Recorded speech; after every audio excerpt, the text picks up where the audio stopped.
Thank you, Mindy. I should start by sharing my screen.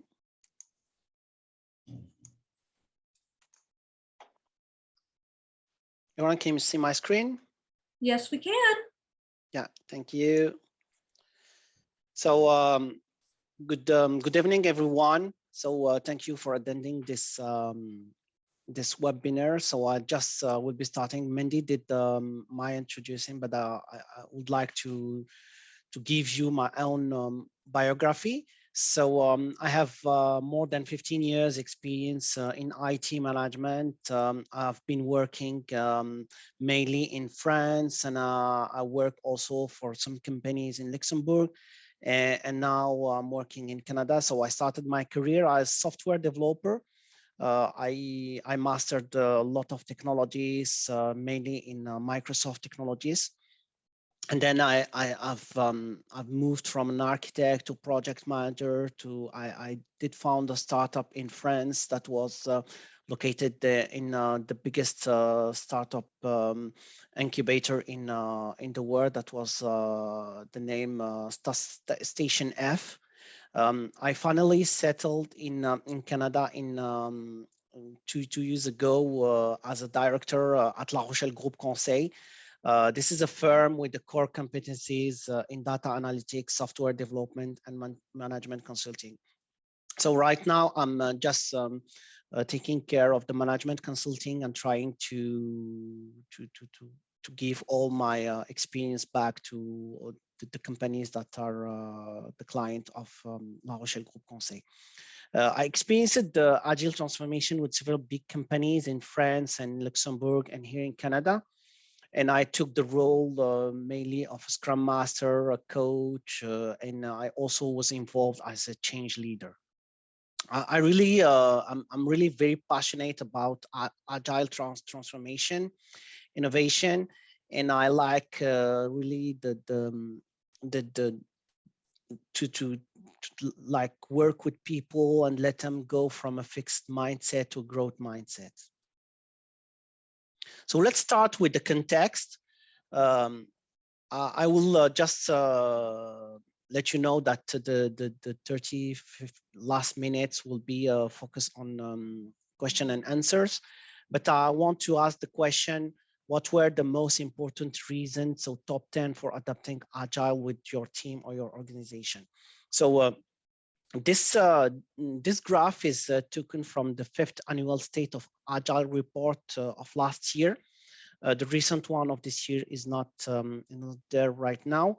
So top 10, we have basically enhanced the ability to manage changing priorities, accelerate software delivery, increase team productivity, improve business and IT alignment, enhance software quality, enhance delivery and predictability, improve project visibility and reduce project risk, and then better respond to volatile market condition and improve team morale. So basically, you can understand why you see this graph that it's mainly for IT companies, but not only IT companies are moving to the agile organization.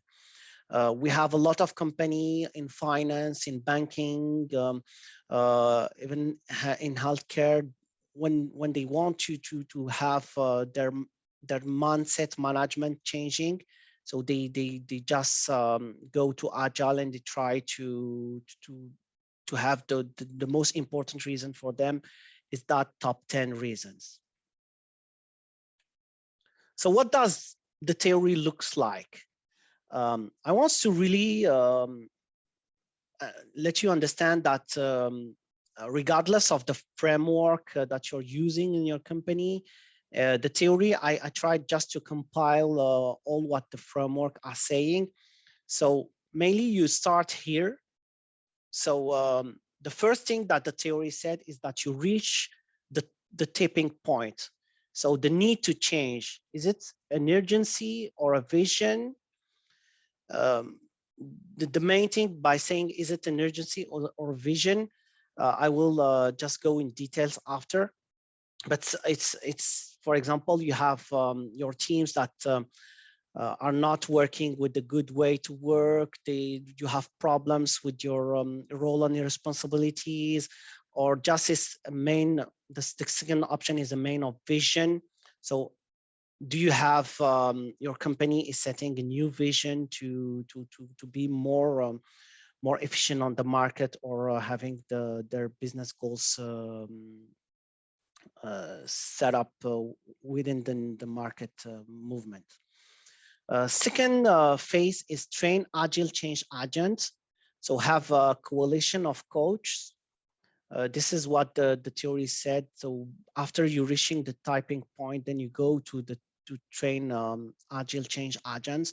So building a real coalition of coaches, of people that will have your company going into this step of agile. Third phase is train executive managers and leaders. So to adopt the agile mindset and apply its principles. Mainly, it's this step is very important in the theory, because it said the executive and the manager and the leaders are the sponsor for the change in your company. So they need to embrace this agile mindset, and then when they apply it, then they are a model, and then you go from top management to your employees, that they can have this agile mindset applied. Fourth phase is create an agile center of excellence. This agile center of excellence came with a very specific mission and scope. I will go into details after and explain what is the difference between the theory and the reality. Fifth step is identify business value streams. So this is a new organizational model. You go from this step to see what is the value of your business, and divide it into streams. So this is a new organization model. Sixth step, create an implementation plan. So use the value stream Canva to have this the streams implemented and identified very clearly, that everyone can understand what are the streams and what are the value, that the business value that we need to implement in the company. Seventh step, preparing for launch.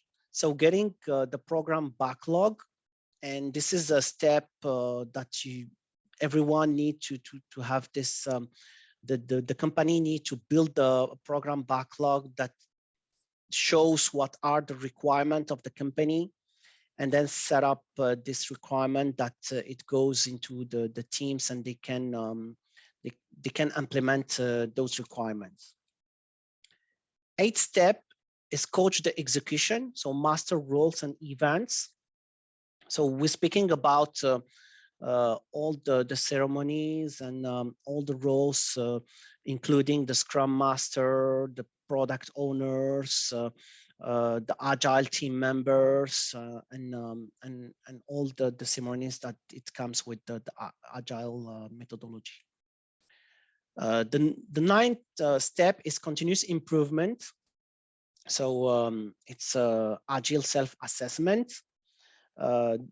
You need to just stop, not stopping your execution, but do an assessment about your agility, and go to the next steps after that. The last step is extend the model, so to replicate the success of the other teams in your company. And then you get to your Agile methodology implemented in your company. So now let's see, going from the first step to the last step, and see what is the theory and what is the reality. The first step is reach the tipping point, the need for change, the urgency or vision. The theory said that the necessity to change a product, a service, or a declining organization is obvious. This is a sense of urgency. So this is reactive. And the second option is take the position for a better future state, and this is proactive. The reality is when it goes in the most of the companies, there's no economic or strategic vision, and leaders think that agility will resolve all the problems. I just bring this this cartoon in the view of all people that can understand that. You can see that they are arguing about a new methodology that is came with unpredictable events and things, and we cannot control our project. And then we can prioritize, reduce the scope, change requirement and any time, and increase the chance of success of the project. And this, the management looks like this is a new project with fixed deadline, fixed scope, and fixed quality. And they want to implement this mindset into the agile. So it looks like it's you get the same operational model and you put it into agile. So this is what all the leaders thinks to looks like to agile when they want to implement. So they don't want to change the operation model, but they want to go to agile. After this this step, the build your coalition, so train agile change agents. The theory said that you have to engage a group of agile coaches to start implementing the change and train the leaders to sponsor change and support its implementation. The reality is most of the time you have one coach or one scrum masters to support the change, and they rely on this one person to change all the organization. Leaders are not available. They always have meetings, a lot of meetings, a lot of priorities, and it's not a priority for them to have this training done. Even they want to go agile, but they don't want to spend time to train themselves about this new methodology. The third thing is that we have a limited budget for training. So we want to go agile, but we want to limit the budget. So this is a real problem. The thing to do when you go, so you have this reality when you want to train agile change agent, from your point of view, or you need to act, you need to identify all the team members sensitive to agile change and build a coalition. It's like you goes to all the team members and you try to just set up the champions and build a coalition with that people. Because if you don't identify the people that are sensitive to the methodology, then you cannot build a coalition. The third step is train executive managers and leaders that they adopt the agile mindset and apply its principle. The theory said that leaders need to understand and reinforce their values around agile principles. They need to assume variability, so they need to consider multiple options in their projects, in their services, and they need to apply cadence. The reality is there's no system thinking in most of the companies. All the company is a system to consider as a solution, and there's no PDCA in place. So when I talk about PDCA, plan, do, check, adapt. There's no strategy of continuous improvement. The thing to do with this steps, what my recommendations are: build a multiple community of practice, ask executive and leaders to join. And if you don't have no agenda for your community of practice, then you will not have no attendees to your community of practice. So this is the way to build, to train executive managers and leaders and have them involved in that changement and this change to agile. The fourth step, create an Agile Center of Excellence. So with a very specific mission and scope. The theory said that we communicate the company requirement, urgency, and change vision. We train product owners, Scrum Master, and Agile team members, and we help to implement continuous improvement. The reality is really different. But as part of my experiences, there's no clear company requirements, and there's a fear to share the change vision, and the role and responsibilities are not defined.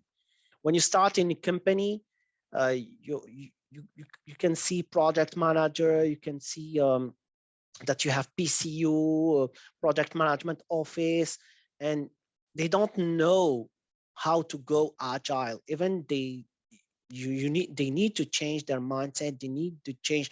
There's some responsibilities and some role that we need to change. So what I recommend to do is help the executive to share with all the employees the change vision and the requirement by showing the business financial and how every employee effort can impact it.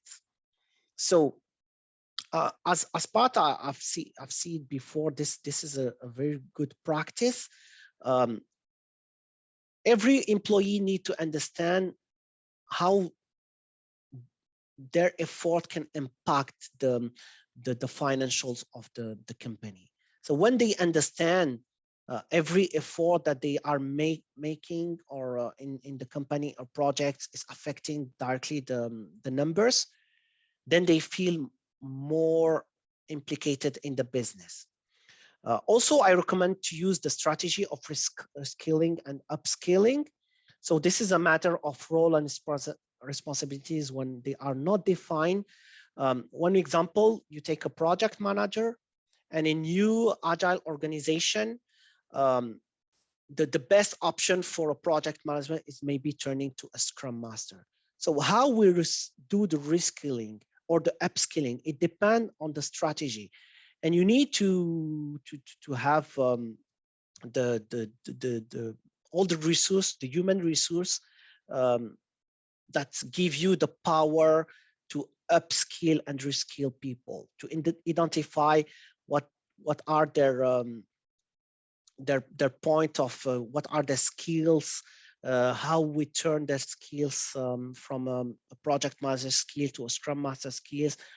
This is a really, you need to work with the human resource to identify this strategy. 5, so KAO is part of the change. The step is identify business value stream, so a new organization model. The theory said that a new organization model optimized to facilitate the flow of value between functional silos, identify the business value stream, identify the business case of the value stream, identify the people who develop and support the solution, and add the people needed to build a complete enterprise solution. The reality is no one knows 100% of the company end-to-end value chain. So you need to rely on multiple people. You don't have a matter expert that can explain what is the value chain. Operations continue while you are trying to build a new organization and model. I just put here this graph, so performance and time, and you need to explain to the executive and to the leaders that when you are in the late status quo and you have your transforming idea, so you get start by transforming the methodology, then you goes into a KAO period. And this KAO period then will you will go to a new status quo just after practice and integration. But they need to understand that we must have a KAO period, because as we continue operation while trying to build a new organization and model, this is something normal. And this KAO period need to be mastered by the coaches, by the change agents to reinforce the practice, to integrate the new mindset, and then go to a new status quo. 6th step, so create an implementation plan. So use the value stream Canva. The theory said that So what does this Canva contain? So what is the value proposition? What is the solution context, the client segments, the budget, the KPI, and the revenue? The reality is most of the people involved in the change, they need that's another business model document. And how do you get your budget for people and resource allocated to the value stream, including OPEX and CAPEX? This is the matter of the budget is very important, because people think that an agile methodology is a no-end budget. And this is not true, because the company is putting a budget into the project, and even into the change management of this going to this agile methodology. My recommendation is to build a simple roadmap based on what you commit and at least 6 months of forecasted roadmap. People need to understand what is the strategy of the company, and based on what all the teams committed to do, and then try to forecast 6 months at least. This is a good strategy, because when they start to do this roadmap, they really understand what need to be done, because they already committed, or is something that they did not in the past. And after that, what is the strategy and what is the next project for the 6 following months? I want to show you, this is the scaled agile value stream Canva. And this is just an example. I'm not focusing on safe methodology, but that just you understand that it looks like a business model document, because we have the value proposition, what is the solution, what is the solution context, the people and location. You can see the KPI and revenue, the economic framework, and then they just have what are the art and suppliers, and what are the solution chain, the solution chain roles. So it's really looks like a business model, and most of the people have a fear of doing this development value stream Canva. Now the step 7 is preparing for launch. So getting to the program backlog, and the theory said that your timeline, you have to prepare your timeline ready to go. So everything is prepared, and you have a date to start your execution, and then define your program objective, capabilities, and research work, and then move down program backlog to team backlog. Here, another time, the reality is different. We're having a team backlog, and a program backlog can usually impact the progress and the visibility of the work being done, because high-level expectations are not well understood. When you going from a cockpit, for example, that is mainly you're having mainly people that are from the executive and the leaders, and they are writing a program and the priorities. It's not the same when you go to teams, and then you try to go from a program backlog to a team backlog. There's some misunderstanding between the teams and the program. That's why what I recommend to do is to embrace a continuous grooming strategy from top to down. You need to have a lot of change agents that are located just near, that work closely with the leaders and the executive, and then that are responsible to get down those requirements from the program backlog to the teams, and then work continuously with all the teams to have this continuous grooming, going from the first step, the drafting those expectation, and then following to the teams, that they can understand what are the leaders and the executive thinking about, and then reflect it to the business.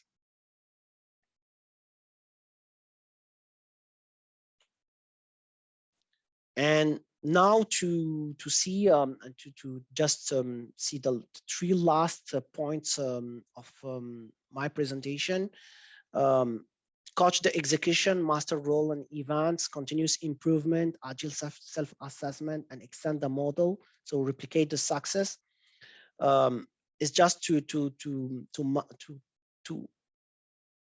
have a closing of all your agile transition and going from going to agile methodology. So the theory said the coach, it's a responsibilities of your coach. So for example, all the people, the change agent that are in your teams, and then you need just to repeat previous steps. The reality is a team success cannot be replicated. What I recommend is that you need to take time to retrospect with all the teams and measure every success story. You need also to move champions from a team to another. This is a strategy. For example, when champions in a team master roles and events, they can replicate it in other teams of your company. So this is a good practice to move champions from a team to another, that they drive the change into your company following the success of the previous teams. I think I was very quick on my presentation. Maybe Mindy? Yep. Yeah. I think I will take all the question, because this is a subject that I need to exchange with experience of all the people that are attending this webinar.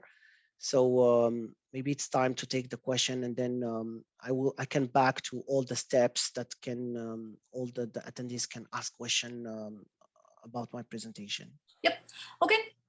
If anybody has any questions, basically I had just been posting in the chat, but if anybody has any questions, please feel free to unmute and ask your questions or type them in the chat box. Okay, I'd like to ask a question. Jim Swilock here. I really like your theory, the way it lays out. However, one of the things that I would think about is, as you go ahead and do steps 1 and 2, you run into a problem with the executives and the managers. So my thought in that regard is to go ahead and set the right agile adoption mindset with the executives and managers and leaders, so that you have their support moving forward. Because the biggest issue that we have is, while teams can go ahead and do good work, only management and executives can change the environment in which we work. So I'd like to know your thoughts on that. Yeah, thank you for sharing this. I completely, I 100% agree on this. The executive and managers are really a blocking step when you go into that step. And as I said, if I move to my third, I really consider that if don't have the agile mindset and they applied its principle, it's a very high risk to go into that change, because mainly the leaders are trying to change the organizational model, but they are also blockers of this changement to change them. But one of my experience has been is very simply because they are blockers, because they can be. And the whole idea here is to go ahead and make sure that they have an understanding of what their role is in order to go ahead and make this work first. Because sometimes managers and leaders will go ahead and block or actually resist something, very simply because they feel agile is a danger to their positions and their power. Yeah, exactly. 100% agree. So if something like that could go ahead and be resolved by eliminating that issue up front with some general training. I'm not talking about a couple of days or something like that. I'm talking about an hour, maybe 2 at the most, to go ahead and have them understand what their role is in this, and how they need to proceed forward. This way, they have they can raise questions that comes up, but they also understand what's involved. Because one of the biggest issues that we really need to have is we need their involvement in this, very simply because of the changes that will be made.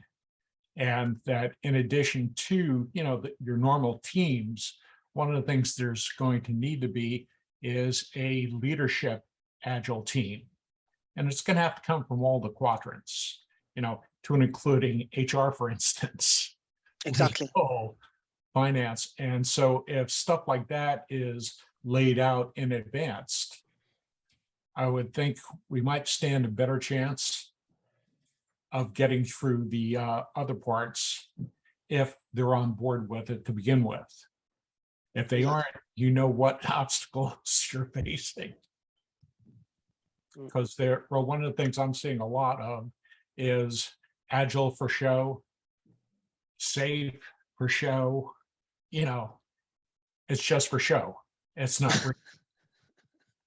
Exactly. That's why the subject of my presentation was to show the theory and the reality, because we're really far from what the theory is presenting to us, to just get the leaders and the executive trained and then goes into model, and then you can see that the steps are really I try to illustrate the steps regardless the safe model or other models, but the real life is not driven like that. When you go to a company and they want to go agile, even if we have the executive and the manager and the leaders that want to go in that way, but you have other leaders, because you have business partners, you have providers, you have employees, you have informal leaders that are not part of the executive, but they have a real impact on the other employees. So there's this to consider, that it's this change. We need to take a step back and look at what are the people in my company. So how can I impact my executive? Maybe my executive can be impacted by a non-formal leader, because there's some people in your company that are not leaders, as I said, but they act like that. They just drive people. They don't have the title, but they have that power to drive people. That's why we need to understand who are those informal leaders, to use them, because they drive the other people and they drive executives. I agree, and in that particular case, we'd need to go ahead and bring them into the training, the understanding of what's involved and how we need to go ahead and proceed. Because that can be the blockers. And one of the things that really annoyed the heck out of me, and I've been at this since 2007, and is that, hearing statements like, well, we don't need managers. Yes, you do.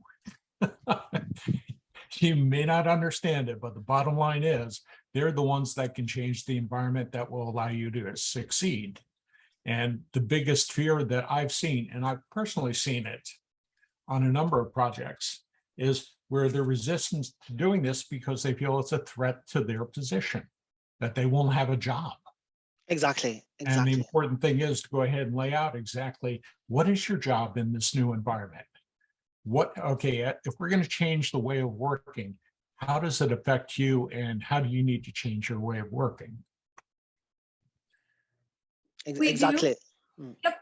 We do have a question. Rudy actually just came on from our LinkedIn Live. It is, what is an agile mindset or agile adaptation? Mindset, and he is actually here now, so he can actually, you two can discuss it a little bit more. So if you want to get off mute, Rudy, you can also to talk as well. Yeah, so step 3 is adopt the Agile mindset. I hear that often. In your perspective, what is that? 1, and 2, how is that communicated in a manner in which the recipient understands? In other words, their mind is now changed. So that's a 2-part question. Okay, so from my point of view, the agile mindset is it's just like I said, the theory said that there's some values around agile principle. I didn't put all the values that I understand like agile mindset, but there's some of them to consider multiple options. For example, when you have a project, for example, you're starting by having a plan, and the agile principle said that if you have something not working, then you should have option A, option B, option C, option D. And this is what is variability. So this is part of the agile mindset. The cadence is also part of the agile mindset. For example, I've seen a lot of companies that are working, for example, they're working with providers or with other companies, and they need to implement agile, but they have like I give the example, they have a sprint of 2 weeks, and then they have a provider that's linked to the project, but they are working on a 3-week sprint. So they don't understand that the cadence that we need to apply to have the provider or the company that they're working with externally having the same cadence as this company. Another thing of the agile mindset is this is something I always say, it's not in the theory, but it's just trying to help. So you don't have, for example, when you are a Scrum Master or product owner, you just try to achieve the business needs, the business value that everyone is working on. This is a real agile mindset. I want to have, as we say, for example, a Scrum Master, we used to call it nowadays a servant leader. So he is a servant. He's just working to have things done. And this is the agile mindset, because people in other companies, they have title, they are project manager, they are project controller, they are developer, and they just fit in their role. They don't understand that for me, agile mindset is just trying to have things done despite of your title. So I already did a talk on Agile Mindset. In short, I think what you're saying is Agile Mindset is really the Agile Manifesto in action, correct? The Agile Manifesto is something, because you are speaking about, for example, teams over process and all the 12 principles of Agile. Yeah, it sounds like you were describing that. Am I correct or incorrect?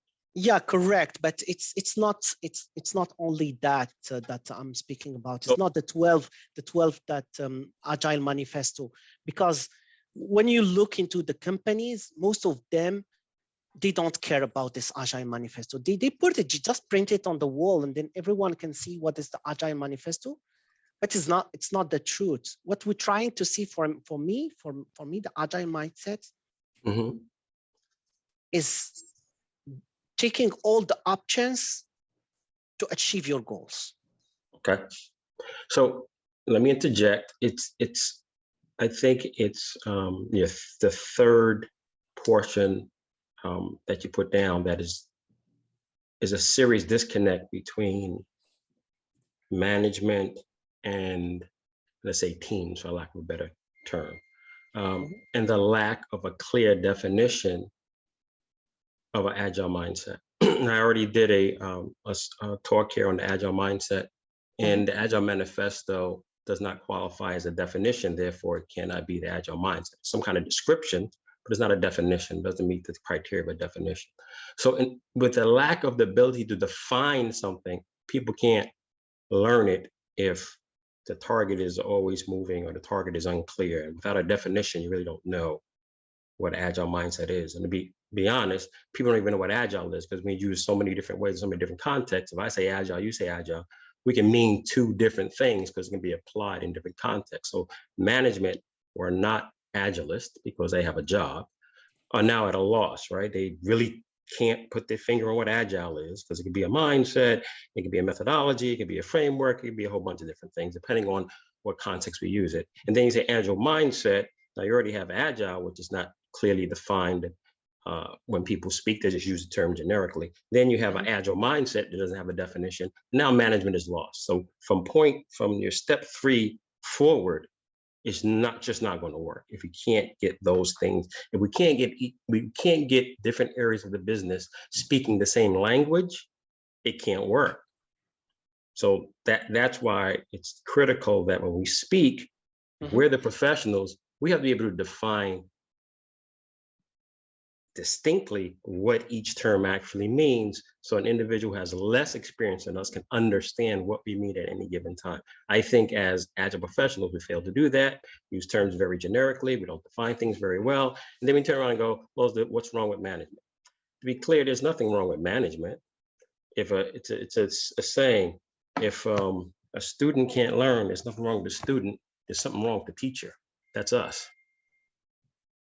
Exactly. I really understand your point of view, and this you're speaking about all the nomenclature things. For example, speaking the same languages to consider that white is white, and every term and that we use need to be seen the same by all the employees or the leaders or the executive, right? This is your exactly point? Because we need to explain it clearly before we move on to anything else. If we say something is something and they're unclear and we move on from there, it's just going to be chaos in each person's mind because they can't be sure where they stand because they don't understand what it is we're saying, because we don't clarify statements, we don't clarify words very well. And for some Agile coaches, it's because they themselves don't understand true definitions of things. It's just industry standard, so therefore they use them. So if we're the coaches and we're the trainers and we're the teachers and we're not clear, what chance does the rest of the organization have? Yeah, but that's something that maybe I've seen in my past experiences is there's a lot of people that are coming with the different, because when a coach is having a success in a company and based on his experience, then he moved to another company and he cannot replicate the success of that company and speak with the same words and the same because the culture of the company is different. So that's why I'm talking about build a community of practice, that you have people, executive and leaders, to join, that they can share what is the terms, what are the words, what is the language, and every time that they met into this community of practice, they will share the same words, they will share the same language, and then they just learn to know each other's. And that's the thing, that they can build a common language, because they don't know each other's, that they cannot build a common language. Well, you don't have to build it, it's already defined, right? Right, it's defined, that's another point, because when you try to implement, for example, a framework or methodology, each framework or methodology came with its words and language. For example, when you go to SAFe, the SAFe framework, and you're speaking about a product manager, and then you go to another company and say, do you have PM, a product manager? And the understanding of product management is not the same. because the culture is different. And maybe you cannot implement a safe methodology as is defined by the framework in that company, because the thinking and the culture cannot implement at is written in the theory. So let me interject, and I want to give someone else a chance to speak. So I'll just say this and I'll stop. So if we take that a step further, are you saying it's okay to go into an organization and they can call something Scrum, but they can do something totally different? That's fine because that's the culture of that organization. I know, no. Listen. Yeah. Because what you're saying is the culture determines the definition. Therefore, if that's the case, you can call it Scrum and do anything you want if the culture says so. Now, I know you don't agree with that, which means your other point, to stay consistent, can't be the same. The culture does not define the methodology or the framework. The methodology and framework is what it is. It's the Agile coach's responsibility to make sure that they have the ability to coach in any culture. That means they have to have the skill set to deal with any challenges that come, because at the end of the day, an Agile coach has to be measured by their ability to, one, get an organization, regardless of their culture, to adapt certain methodologies as that coach understands them and as they've been laid out, and coaches in the industry understand them, and have them be successful in that practice, regardless of culture. So people can say culture is this and culture is that. That's fine. That's the coach's job, to make sure, regardless of culture, they're successful in implementing methodology and frameworks and making sure that those individuals, with or without, or regardless of their culture or inclusive of their culture, be successful in their utilization. Would you agree or disagree with that?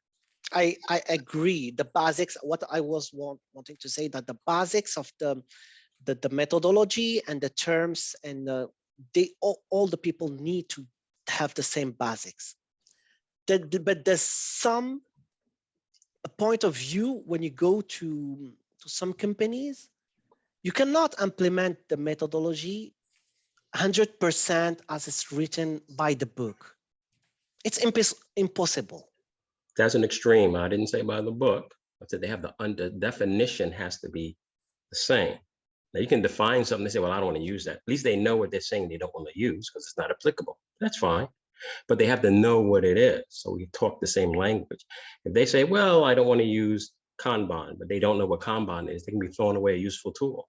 So what I'm saying is we have to speak that's the a basic. same That's a basic. Yeah, that's a basic. I agree. That's a basic. Yeah, so there's some basics, and there's some other definition that can be, for example, I have one company that was using a safe framework, and then they implement for grooming the 3 amigos. So say, what is the 3 amigos? So this is not part of the safe methodology. So say, okay, this is right. And some people came with that methodology and they explain it during a community of practice of product owners, and they explain what is the 3 amigos methodology. So you can mix between framework and between things to adapt to your company culture. matter of fact, it's recommended, right? Right. Yeah, I agree. But they have to know what it is that they're accepting. In other words, they have to be clear, what is it that I'm adapting and what is it that I'm leaving out? So those definitions must be consistent across organizations. So they know what it is that they're picking or not picking. And I think it's our responsibility to ensure that that's the case, because they don't know. They look to us for guidance. We have to make sure that those things are exactly explained. That's why we are considered as change agents. I don't define as coaches because the term is maybe I don't know people in most of company. For them, coaches are people that are doing nothing. They just came into the company and are billing the company. That's the reality. But they don't understand that you are a change agent. When you call it a change agent, then to synchronize the people, they speak the same language, they understand what they're speaking about, they measure the success, because I was speaking at my last point about the agility assessment. This is a change agent or a coach responsibility to assess what is the agility maturity, what is the stage, how we need to go into to just focus on those efforts to change ourselves, because when we did this assessment, we're missing this and missing this and missing this. All right. Thank you. Thank you for all your questions. Oh, Much no problem. appreciated. Great discussion. Does anyone else have any more questions or comments?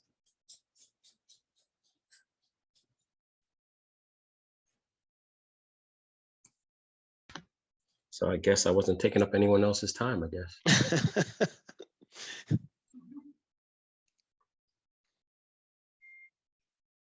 Okay, so I have another question then. Yeah.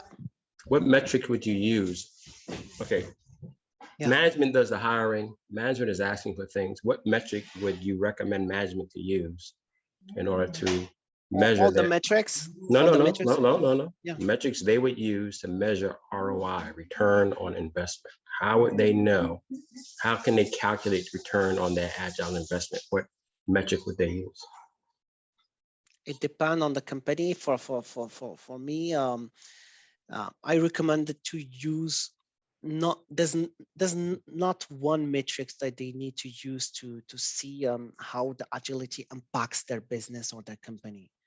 For me, they need to use all the metrics. We're speaking about performance and productivity metrics, speaking about quality metrics, and speak about operational metrics. So the three kind of metrics and business metrics also. I'm adding a fourth category.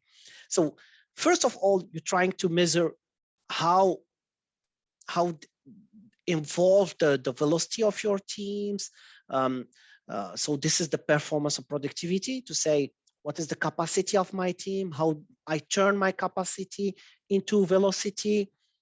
And then the quality. The quality is what is the, for example, the technical depth that I'm having in my system, and how this technical depth evolved during the time. So am I getting more technical depth or less technical depth?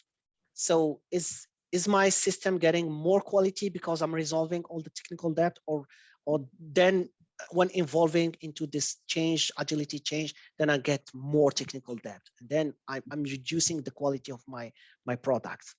The third quality is the metrics about operations, and I'm speaking about all the operation. For example, how much time you take to deploy your service and products, how much time you are spending to resolve your all your operational stuff, so including incident, critical incidents. So all the time you're spending on that, you need to measure it, because it's not bringing money into your company, this operational metrics.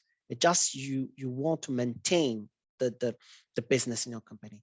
And then the third category is the category of business metrics.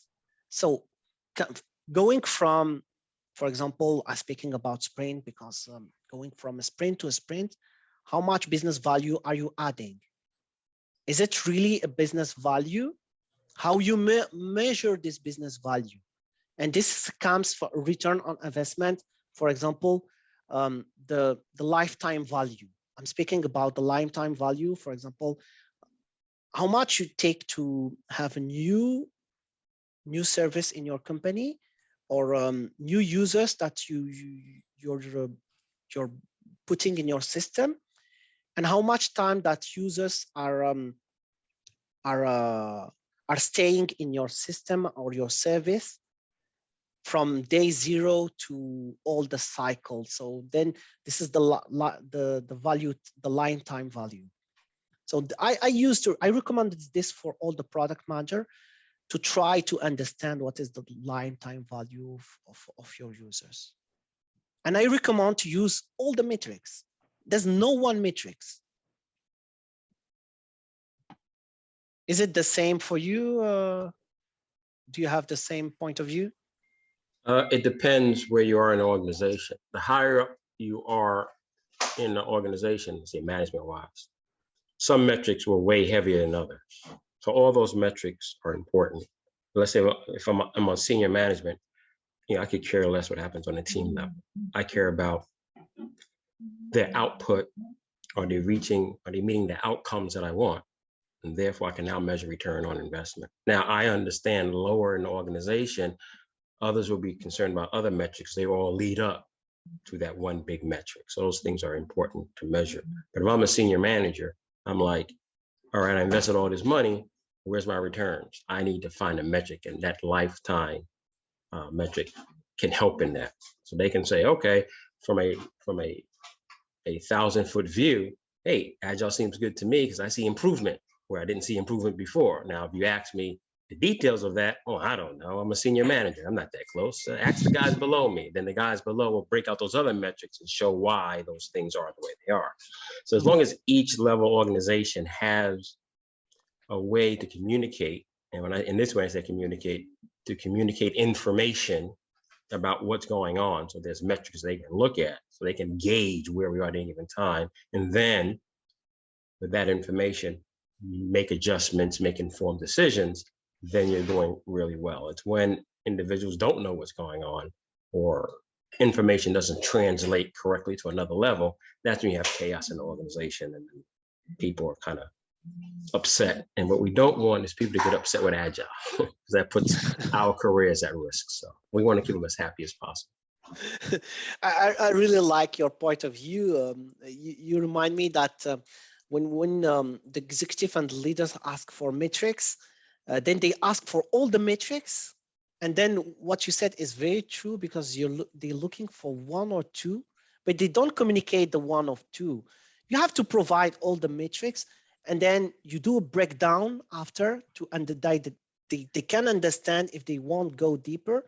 But as a change agent, a coach, a scrum master, or any other change agent, you need to bring them all.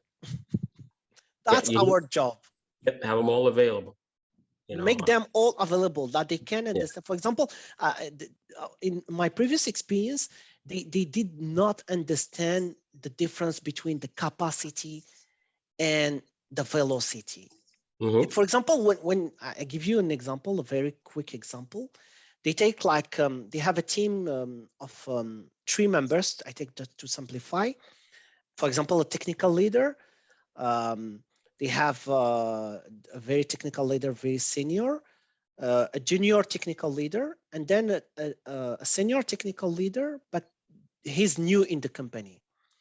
And then if a capacity of delivery is 1 point per member, then they just simply, they take 1 multiply by 3 and then multiply by the number of days of delivery, and then they got the capacity. He said, hey guys, this is not the truth, because the technical leader, you don't consider that he's full on your project. He's doing management stuff, he's coaching, he's pair programming. So you do consider that it's 0.7 and not 1.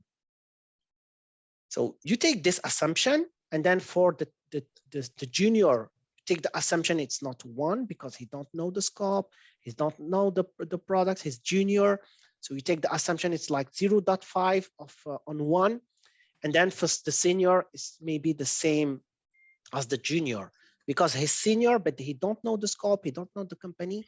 So then you add all those points, and then you calculate the capacity of your team, and this is a very accurate capacity. And then you will see, even then you divide all the support and operation points from the total, and then you get the capacity. And they didn't do the job before. They didn't understand why the capacity of their teams was not reflecting the velocity. Say, hey, we have a problem. They are not delivering those guys. Now, if those guys don't deliver or they don't increase over time, then they'll have a legitimate concern. But it's not a one-to-one, right? If they see no improvement over time, let's say the new guy gets experience, after a while, you see an uptick. The junior guy, you see an uptick. The technical lead, you don't see an uptick because he still has to do what he has to do. He has to manage, he has to do this, he has to do that. Now, if someone says, well, how come it's been 2.5 months, I don't see an increase? Then you have a concern. Exactly.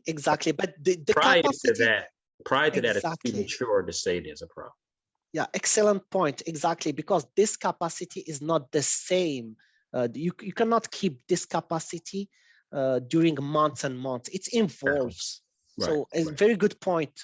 Thank you for sharing. As long as we educate them on that, then again, they will have an understanding. And then again, we'll be speaking the same language. They won't be confused. Like, how come? Once you explain it, and they'll have an expectation. Okay, so come back in 2 months, I should see some improvement. Yeah, okay, I get it now. Then they go away and go, hey, Kamel's a pretty smart guy. You know, he's got me understanding what's going on, and everything's fine. So, Very good point. Thank you for well, sharing. Thank you for your model. I appreciate it very much. Thank you for all your points of view. I really appreciate this discussion. All right, thank you.